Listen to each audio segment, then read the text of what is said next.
The boy who started with nothing. The rain fell steadily onto the rusted rooftops of the small settlement at the edge of the city.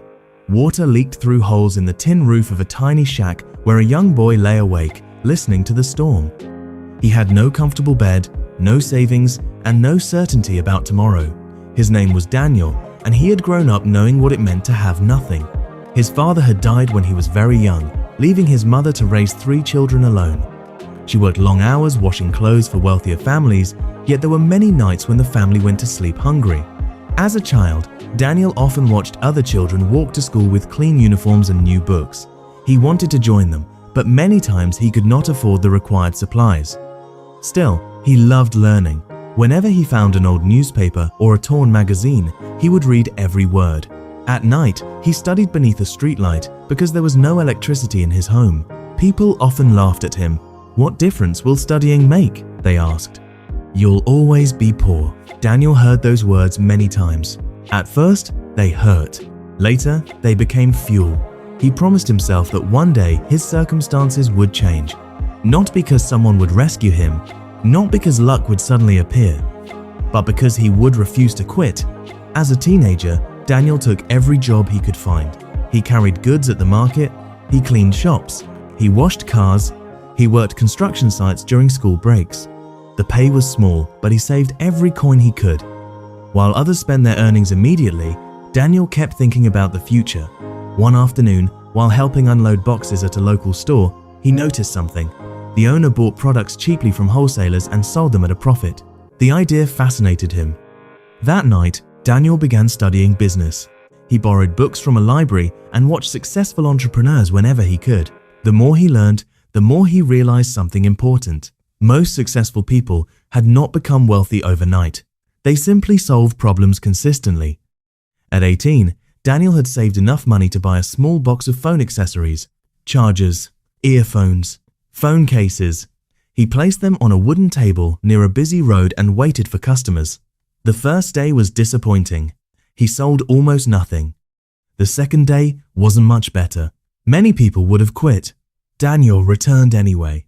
Every day he arrived before sunrise and left after sunset. Slowly, sales improved. Customers appreciated his honesty. When products had defects, he replaced them. When customers needed advice, he helped them. People began recommending him to others. Months later, he rented a tiny shop. It wasn't impressive. The paint was peeling. The shelves were old. But it was his. For the first time in his life, Daniel felt he was building something. Then disaster struck. One night, thieves broke into the shop. They stole nearly all his inventory. Years of savings vanished overnight. When Daniel arrived the next morning, he stared at the empty shelves. His legs felt weak. His heart sank. He sat on the floor and wondered if everyone had been right. Maybe success wasn't meant for people like him. Maybe poverty was a prison he could never escape. For several days, he considered giving up. But then he remembered his mother. He remembered the sacrifices she had made. He remembered studying beneath streetlights while others slept comfortably. He remembered every obstacle he had already overcome. And he realized something. If he quit now, all those struggles would have been wasted. So he started again, with almost nothing. Again. He borrowed a small amount from a trusted friend. He purchased a limited amount of inventory. He worked harder than before. This time, he understood business better. He tracked expenses carefully. He improved customer service.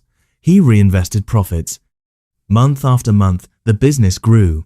Years passed. The tiny shop became 2 shops. The 2 shops became 5. Then 10. Daniel eventually built a company that supplied electronics across the region. He hired workers. Many of them came from backgrounds similar to his own. Whenever he interviewed young applicants, he looked beyond qualifications. He looked for determination, because he knew what determination could achieve. One day, a journalist visited his headquarters. The building was modern and impressive.